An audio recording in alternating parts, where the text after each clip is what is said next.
McGraw-Hill Professional presents Every Job is a Sales Job. How to Use the Art of Selling to Win at Work. Written and narrated by Dr. Cindy McGovern.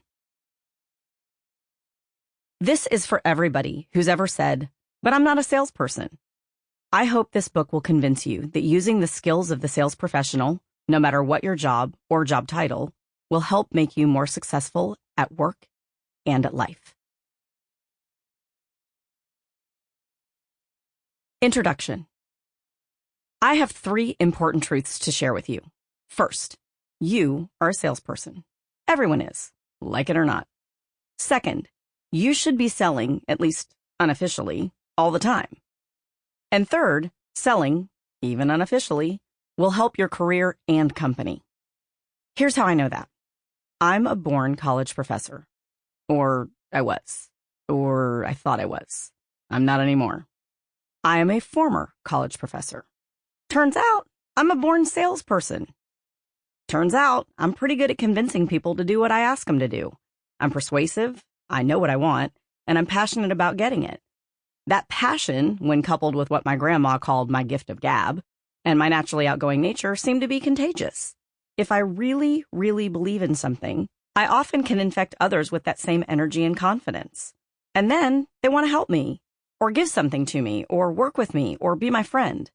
It's a gift, I know, and I'm grateful for it, because it has helped me live my best life, both career-wise and personally. This gift, this energy and confidence, helped me change my career path from college professor to sales consultant. It eventually led me to embrace my inner entrepreneur and open a business to help people who aren't born salespeople, and who probably don't even want to be salespeople, learn how to sell and be more successful.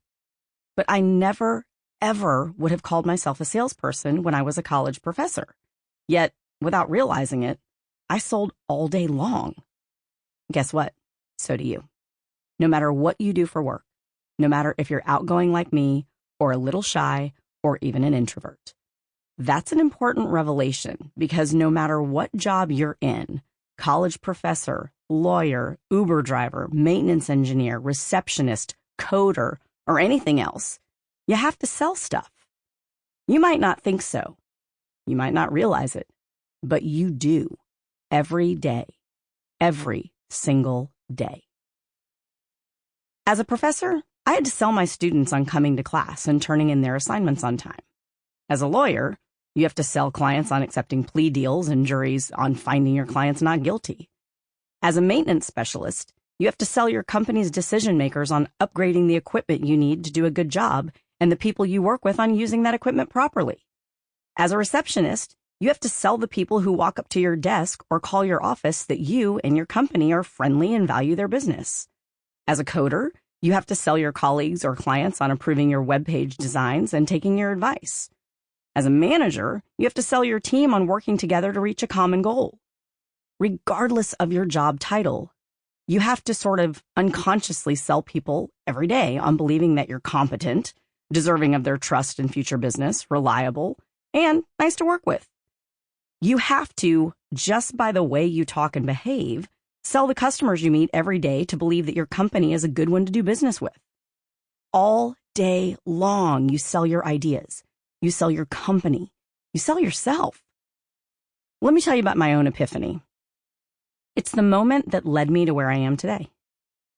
When I applied for my first non-academic job after working as a college professor of communication for 4 years, I answered an ad for a consultant who would advise businesses that specialized in insurance. I'd never been a consultant, and I knew nothing about insurance except how to buy it for my car.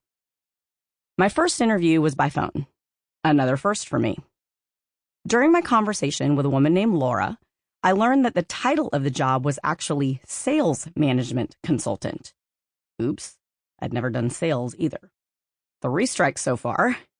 But as far as management, I knew I could do it. I also knew I was pretty good at convincing people to do stuff, the administrators at my college, my students, my friends.